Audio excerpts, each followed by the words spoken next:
Menghadapi Irak beda taktiknya, hadapi Vietnam berbeda, lawan Jepang berbeda. Secara keseluruhan, apakah memang taktikal kita sudah jauh lebih bagus, jauh berkembang, ada progres lebih baik bagi timnas?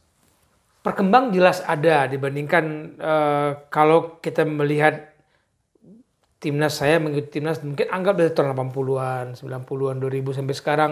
Perkembangan kemudian gaya bermain kita ada. Memang yang ditunggu adalah seberapa lama kita konsisten. Kalau gue stay ya, at least sampai 2027 lah. Setelah itu kalau Sintayong tidak berhasil membawa Indonesia masuk ke Piala Dunia atau Piala Asia berikutnya atau tidak masuk 100 besar, baru out. Yang bikin bisa meredam diskusi stay atau out tuh Piala AFF dulu. Aduh.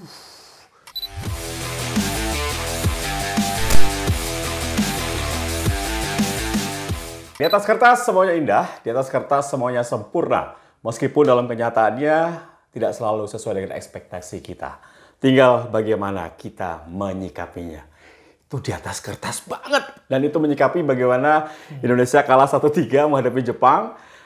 Ya, apapun dikata, tapi gue akan mencoba untuk berbincang, mengulas lebih jauh bersama dengan Bung Wesley Hutagalung. Bung Wesley. Sedih. Sama lah, sedih.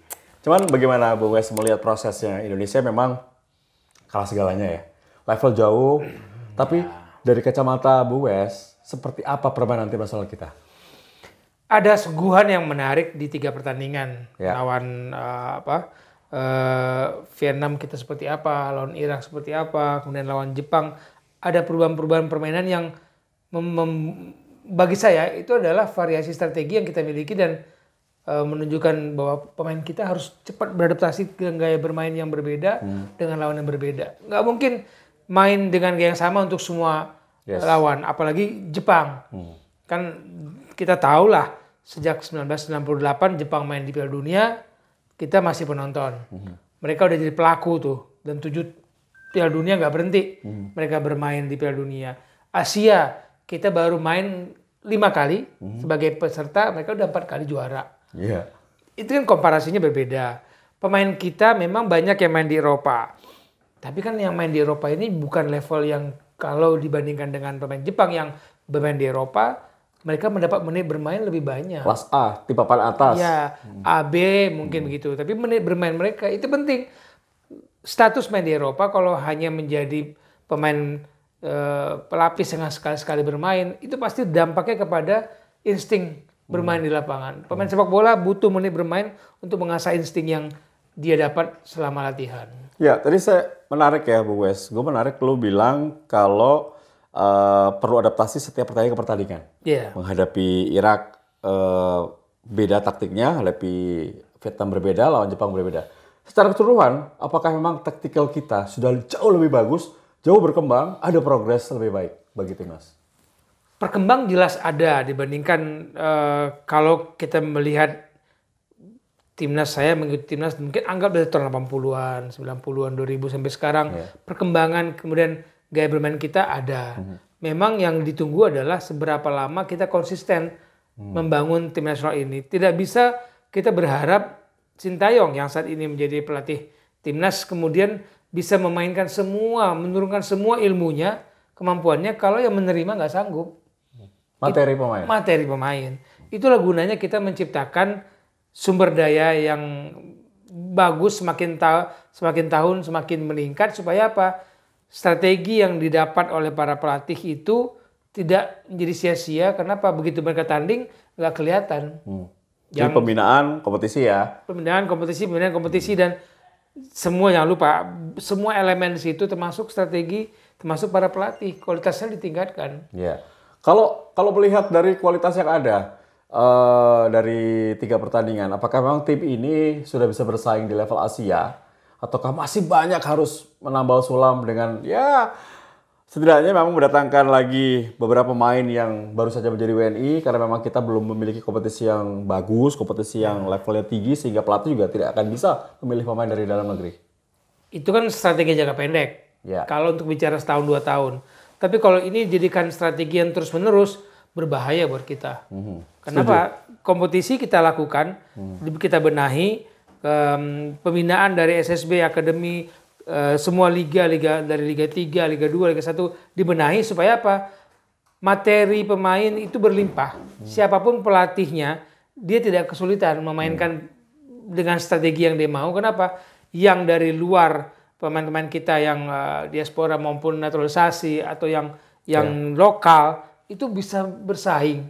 Tujuannya kan itu. Jadi yang main di luar sama yang bentukan kompetisi di dalam bisa bersaing. Apakah ini bisa terjadi dalam waktu dekat? Enggak. Oke. Tadi juga harus campur tangan pemerintah kah? Harus untuk membenahi sepak bola kita, untuk yang memang kita selalu tuju. Ini biarkan berjalan ya, Sintayong dengan program mendatangkan pemain naturalisasi diaspora ini. Tapi juga jangan lupa ya, PR-nya lebih di dalam negeri lebih banyak. Ya, harus ada strategi jangka pendek. Kita pingin sekali. Strategi jangka pendeknya apa sih? Dengan diaspora, dengan naturalisasi, dengan apa? Oke, strategi jangka menengahnya apa? Strategi jangka panjangnya apa? Targetnya apa? Sintayong punya target berapa tahun untuk membangun sepak bola kita? Jadi diperpanjang dong Sintayong? Ya kita nggak tahu sampai Nggak, kemudian. kalau pribadi, opini? Saya nggak bisa mengatakan kemudian akan diperpanjang nggak berpanjang kalau hasilnya tidak ada. Karena judgment by result ini makin kencang, anginnya makin kencang. Boleh dibawa oleh sekelompok orang untuk hal itu ya? Iya, saya melihat perubahan, iya. Tapi yang saya butuhkan sebenarnya Sintayong bertahan, misalkan gitu, Sintayong bertahan, ilmunya ditularkan ke pelatih-pelatih lokal, tapi sumber dayanya harus diberikan banyak. Kalau kita tadi, Tio kan bilang nggak mungkin dalam waktu cepat kita bikin kompetisi yang bagus, meningkatkan kualitas yang bagus, sumber daya yang bagus. Harus berdatangkan operator liga dari luar negeri. Salah satu cara cepat. Tapi kan sumber dayanya belum bisa. Sumber dayanya masih panjang.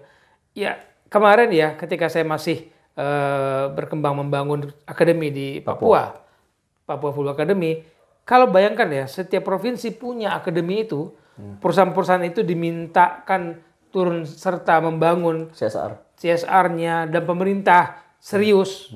Jadi jangan ganti wali kota, ganti bupati, ganti gubernur, lain lagi kebijakannya nanti. Semua itu coba. Kita berapa provinsi sih? 30 provinsi aja atau 25 provinsi aja. 20 aja lah. Nah, membangun akademi seperti itu tidak berbayar ya. Tapi seleksi pemain dilakukan, tidak ada pemain titipan. Kemudian pemain ini akan dibentuk oleh kompetisi. Bayangkan 20 akademi itu anggap mereka dua usia 13 15 lah gitu. Anggaplah itu mereka berkompetisi. Apa nggak banyak tuh sumber dayanya? Juga memudahkan untuk pelatih di nasional U16, U17 itu bisa mengambil ya dari situ ya. Kemudian berjenjang kembali 20, 19, 20, 23, akhirnya senior. Mereka menjadi materi untuk EPA kan, Elite Pro Academy. Iya. Sorry batuk kena teriak timnas. Sedih. Oke. Nah kembali ke tim nasional, ini kita sudah kalah 2 kali, kita baru menang 1 kali dan kita belum tentu tersingkir ya. Ini per hari sampai hari ini. Kita masih menunggu pertandingan antara Oman menghadapi Kyrgyzstan. Tanggal 25. Dan Jordan menghadapi Bahrain. Kalau Bahrain kalah lebih dari selisih 2 gol, kita punya peluang. Kalau Oman Oman Kyrgyzstan seri, kita punya peluang. Yeah. Tapi itu kan harapan. Yeah. Anggap kita tidak lolos. Apa yang Bang Wes lihat dari tim nasional ini? Anggap nggak lolos ya. Anggap nggak lolos. Masih ada pertandingan-pertandingan ke depannya. Isunya kan kemudian adalah apakah sistem yang sedang berjalan ini akan berjalan terus? Kalau federasi sudah menjalin hubungan dengan Federasi Sepak Bola Jerman dan Jepang. Jepang untuk wasit. Ya. Jerman untuk pembinaan, untuk konsep. Karena saya ingat sekali konsep Jerman ketika mereka berubah 2004, kegagalan total di Euro, mereka incar 2014. Dengan berkembang perubahan semua elemen yang terlibat, stakeholder yang terlibat itu mau mengikuti sebuah perubahan itu, juara loh. Iya, 10 tahun ya. Ngantem Brazil kayak apa coba itu di rumah sendiri. Iya. Nah kalau ini ada di dalam sepak bola kita, saya nggak perlu bertanya lagi Bung Tio, ke pertanyaan yang pernah saya sampaikan. Di manakah posisi sepak bola dalam kehidupan kita berbangsa dan bernegara? Kalau sudah jelas, misalkan pemerintah melihat sepak bola seperti apa, pihak swasta melihat seperti apa, semua elemen itu bergerak, pemerintah itu terlibat di sana, ada olahraga, ada pendidikan, ada ekonomi, ada apa. Mereka melihat sepak bola ini akan seperti apa, tujuannya apa, dan bisa memberikan perubahan seperti apa. enak loh bikin kebijakan, turun tuh kebijakannya, merata itu. Misalkan semua, dulu kan ada ya Pak Adiaksa Daud minta satu desa satu lapangan bola. Ya, Menpora dulu ya. Mana? Iya. Ganti pemerintahan, hilang lagi. Korupsi banyak. Saya nggak ngomong itu ya. Iya, tapi korupsi ya ada. Menterinya kemudian ditangkap. Iya. Ya ada 2 Menpora kemudian ya. Menporanya selalu kena kasus tangkap tangan. Iya. Coba kalau itu berjalan semua wilayah pemerintah kota, kabupaten membangun lapangan, sewanya murah sehingga sepak bola kita bisa hidup. Iya. Percaya nggak ada pelatih SSB itu ketika saya masih liputan di tabel bola itu gajinya 50.000 per kedatangan. Oke. Pelatih sepak bola gimana mau ikut kursus, gimana menaikkan kemampuan dia ya melatih by insting, by pengalaman kan. Iya. Tapi kembali ke pertanyaan, apakah tim ini pantas dipertahankan dengan pelatih Sintayong untuk kedepannya ataukah cukup sekian? Terima kasih. Kemudian memulai sesuatu lagi dengan pelatih baru dengan konsep baru. Mengganti dengan siapa dulu? Kalau sekarang penggantinya bisa menjanjikan perubahan waktu dekat, mungkin tapi nggak mungkin. Nanti ganti lagi, berubah lagi kan? Berubah lagi tuh konsep gaya main kita. Kita lihat bagaimana pemain Indonesia kita sekarang jarang protes ke wasit. Fisiknya lebih bagus, gitu ya. Bermain cepat, bermain lambat bisa lawan Vietnam kita garis pertahanan tinggi sekali. Nah kalau ini bisa diteruskan oleh siapapun pelatihnya, Sintayong atau penggantinya mungkin nggak berubah. Tapi kalau ini diubah lagi, ya kita start dari zero lagi. Pemain kita, ya jujur saya katakan, pemain kita itu beradaptasi dengan perubahan itu tidak mudah loh. Nggak mudah karena di klub mereka tidak diajak untuk gampang beradaptasi. Coba lihat klub yang selalu berganti-ganti pelatih dari Latin ke Eropa, atau Indonesia Latin berapa? Lihat pemainnya, dengarlah suara mereka. Susah memahaminya. Oke. Kalau gue stay ya, at least sampai 2027 lah. Setelah itu kalau Sintayong tidak berhasil membawa Indonesia masuk ke Piala Dunia atau Piala Asia berikutnya atau tidak masuk 100 besar, baru out. Yang bikin bisa meredam diskusi stay atau out tuh Piala AFF dulu. Aduh. Meredam menurut gua. Ya bukan kelas STY. Karena Piala AFF itu pemain terbaik Indonesia tidak bisa tampil, Bang. Buat apa jadi patokan gitu. Tapi tetap jadi target antara, tapi bukan jadi patokan. Itu kalau mau mengamankan. Iya. Tapi apakah pemain kita yang main di Eropa dikasih dilepas oleh klubnya? Enggak pasti. Bahkan untuk Piala Asia U23 pun belum tentu dilepas. Belum tentu. Karena itu bukan kalender FIFA. Tapi kalau itu didapat, itu meredam. Seolah-olah itu selesai semua persoalan. Padahal nggak di situ. Persoalan utama kita adalah pembinaan. Oke. Jadi Bang Wes masih bilang bahwa STY diganti ya? Nggak tahu saya. Enggak, kalau dari opini pribadi. Terlepas dari Stay dulu. Sampai tapi nggak tahu sampai kapan ya. Sampai jelas ini Dirtek kita mau kemana bawanya. Nah, Dirtek maksud gua. Dirtek ini nggak ada suaranya. Nah, Dirtek kan nanti dari Jerman katanya. Takutnya gerombolan datang nih. Nah, makanya saya bilang, saya nggak berani bilang apa-apa. Saya tunggu dulu Dirtek dari Jerman ini senyawa nggak sama pelatih yang pernah mengalahkan Jerman di Piala Dunia ini. Gitu. Pasti enggak. Nah, makanya saya bilang, kalau saya katakan Sintayong bertahan, harapan saya setahun 2 tahun dia membentuk lagi, tapi juga menyiapkan kader-kader di dalam. Penerusnya. Nah, ilmunya diturunkan, jangan stay. Asisten nasional diperbanyak. Tapi kalaupun diperpanjang, kita sepakat ya harus ada target ya. Kalau nggak ada piala atau target yang jelas, ya harus out. Tidak bisa juga membiarkan seorang pelatih dengan biaya yang mahal sekali, semuanya dipenuhi. Tahu nggak gajinya berapa? Nggak tahu. Mahal kan? 10 M. Ya di bawah Luis Mia sih, tapi tetap aja mahal bagi kita. Dengan segala macam. Tapi dengan pelatih asing, Bung Tio, pelatih asing ini kalau meminta ini suatu untuk kebaikan persiapan latihan ini dipenuhi. Pelatih lokal susah sekali mendapatkan apa yang diinginkan. Dapat lawan uji coba susah. Dapat pelatihan ini, pelatihan itu waktu ini susah. Itu susahnya jadi pelatih lokal di tim nasional. Kurang mendapat perhatian, kurang mendapat pelayanan yang sama dari federasi kita. Atau peran ketua umum juga ya? Iya. Kalau ketumnya bukan Pak Erik, mungkin tidak akan se-royal ini kepada pelatih asing. Mungkin, tapi saya nggak tahu apakah Pak Erik berkenan dengan pelatih lokal. Kita ujiannya lihat di U17 nanti. Setelah pengganti Bima siapa? Ya.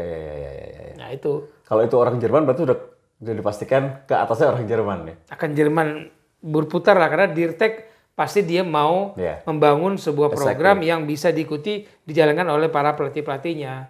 Jadi kalau pertanyaan Tio kan, stay out atau enggak, nunggu di retake-nya? Oke. Kalau gue pribadi sih berharap stay ya.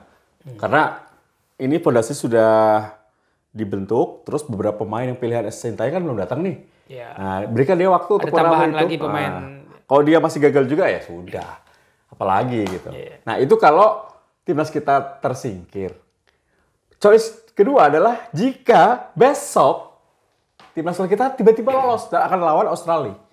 Bagaimana pendapat Bung Wesley? Nggak mungkin ada diskusi ini kalau stay atau out kalau kita lolos besar. Saya yakin semua orang akan menunggu gitu ya. Stay. Siapapun itu, bahkan yang pembenci STY ya. Bagaimanapun caranya, kan bukan karena kemenangan kita dapat atas Jepang, kemudian kita lolos ke 16 besar. Betul. Tapi karena hasil dari persaingan dari grup lain dari antara Oman, Bahrain. Tapi kalau ini lolos dan kemudian kita tampil bagus. Sekarang yang bilang kita tampil jelek melawan Jepang tadi, bisa nggak membandingkan kualitas kompetisi, kualitas pemain kita, kualitas gizi pemain kita dengan Jepang? Komparasi apple to apple lah. Jangan apple ke semangka gitu kan. Nah, bisa nggak itu dilakukan kemudian, oh iya, kita kalah kelas. Iya, kalah kelas. Kalau orang normal, orang pengamat sepak bola yang benar, pasti bilang kalah kelas. Dari segi apapun. Gitu, kita kalah kelas. Cuma semangat kita doang, ekspektasi kita tinggi, Bang, pengen menang. Ya, kita menangnya di kemauan.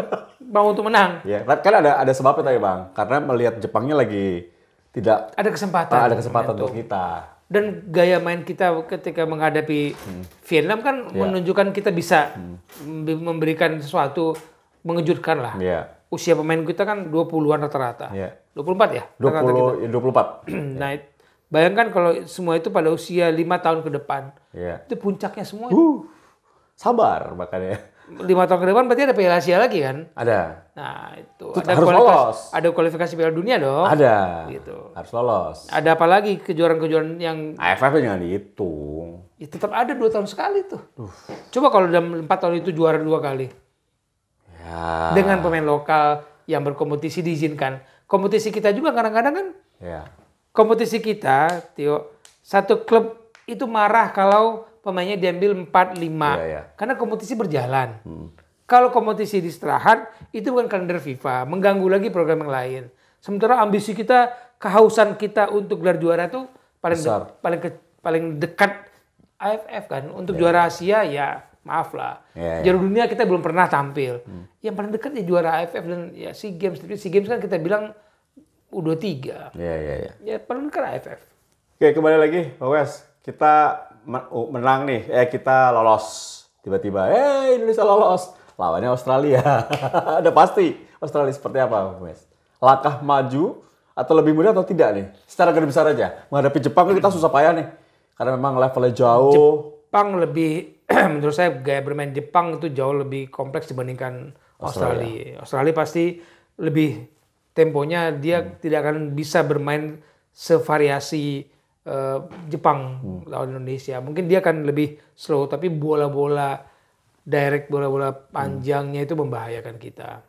Oke, tapi kita harus tetap optimis ya. Kalaupun Indonesia lolos. Kalau pemain sayap kita bisa main seperti lawan Vietnam, nggak takut lawan Australia. Jadi pemain yang paling bagus siapa hari ini? Yang main luar biasa. Sandy Walsh ya? Ya, Sandy Walsh ya. Bertahan bagus, nyerang juga tadi oke ya? Ya mati-matian banget, tapi ya nggak ada yang menonjol. Tapi kalau disebut ya Sandy Walsh masih. Ya, gue nggak mau nyebut siapa yang jelek siapa yang, tapi semuanya udah bermain maksimal lah. Kita harus apresiasi ya. Ini salah satu penampilan kita yang bangga loh. Lawan Jepang kita mainnya ngelawan banget, meskipun hasilnya kalah ya. Ya komparasi Vietnam 4 kali kebobolan, tapi mereka nyetak 2. Kita 3 kali kebobolan, 1 penalti, dan kalau seandainya penalti itu tidak ada di menit-menit awal, mungkin ceritanya bisa berbeda. Tapi kan itu kita mengandai-andai. Betul. Gue sebagai fans juga berandai-andai jika tidak ada gol kontroversial lawan Irak. 1. Kedua juga tadi kita tidak ada penalti. Tapi itu kan namanya fans. Kalau sebagai pengamat, Indonesia harus belajar. Kalau main di level Asia, level tinggi ya begini. Salah sedikit, kelar. Ya kita harus belajar. Jadi jangan hanya main di GBK, kita harus berani juga away ya. Iya. Kompetisi menuntut sebuah pertandingan yang minor, kesalahan elementer, konsentrasi yang full gitu. Kan kesalahan-kesalahan elementer yang kita lihat, passing, clearance, pembuangan bola kita mengarah ke lawan, itu di tingkat Piala Asia, Piala Dunia nggak boleh kejadian lah. Oke, closing statement. Bung Wesley, melihat tim nasional Indonesia perjalanan sejak lolos dari kualifikasi dan kita tampil di putaran final untuk kali kelima setelah 17 tahun absen. Tidak ada yang harus disesali, tidak ada yang harus diperdebatkan. Ini kan perjalanan sudah kalau menurut saya tracknya ya yang diinginkan oleh Sintayong, karena Sintayong ketika menerima pekerjaan juga kan dia tahu lah sumber dayanya ini harus dari mana, ya harus ambil lihat yang dari luar tapi berdarah Indonesia dan mau membela Indonesia. Tapi dengan jawaban dia ketika ditanya oleh rekan kita Haris Pardede bahwa apa yang harus diperbuat, ya perbaiki liga. Perbaiki liga itu kan berarti pemain liga dari mana semuanya? Kan dari bawah, dari akademi, dari SSB. Itulah pemain-pemain liga. Perbaikinya dari sini juga. Nah itu yang kalau ini terjadi, saya pikir kita punya pelatih sekelas Sintayong, kita bisa jauh berbicara lebih besar di sepak bola Asia dan dunia. Kalau sumber dayanya sudah seperti yang diharapkan oleh Sintayong. Bahkan kalau PSSI bisa mengambil Pep Guardiola pun, gue rasa susah. Materinya nggak ada ya.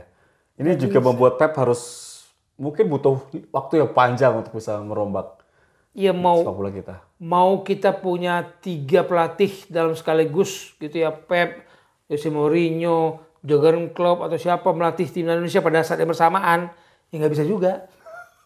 Kalau bumbu kacangnya bagus, sayurnya kurang bagus, tetap gado-gado itu nggak enak. Lapar gue jadi ini. Nah, ingat Piala Dunia 2010? Bagus apa? Kurang bagus apa Argentina? Tapi Maradona nggak bisa. Almarhum nggak bisa meracik strategi yang bagus akhirnya. Ya, jadi antara sayur dan kuah kacang dan sayur tuh harus sama.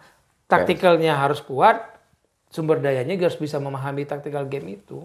PSSI, Operator Liga, pemerintah dan juga swasta sponsor ya itu harus bersinergi ya. Jepang coba lihat pelatih lisensi A-Pro-nya itu dia ngajar di sekolah. Wow, itu A-Pro ya.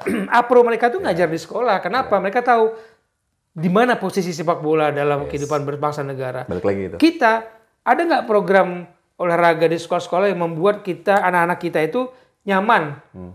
Ini pulang jam 5 sore mau main bola di mana? Lapangan pun nggak ada buat jadi mall, jadi macam-macam. Nah, sulit. Itu kembali pertanyaan itu, di mana posisi sepak bola dalam kehidupan kita berbangsa dan negara. Program kurikulum pendidikan yang tidak melihat olahraga sebagai salah satu sumber pembangunan karakter manusianya kok. Maaf, saya harus katakan begitu. Tapi nggak apa-apa, ini buat sepak bola kita lebih maju, Bang. Thank you. Bu Wesley Utagalung menemani gua siaran, menemani gua berbincang-bincang di Tespo TV. Tinggal makan sate belum? Kita bisa makan lah. Thank you, Bu Wesley, dan juga terima kasih. Bagaimana koordinasi sinergi yang harus lebih baik ya? Karena tentu berkali-kali terus saja timnas yang dibicarakan, tapi kadang-kadang netizen juga lupa bahwa kompetisi kita itu amburadul. Itu juga harus diperbaiki oleh PSSI dan juga kalau gue pribadi gunakan operator liga dari luar negeri. Jadi nggak ada intervensi. Tidak Wesley Utagalung sign out. Terima kasih. Jaya terus, timnas terus, Garuda.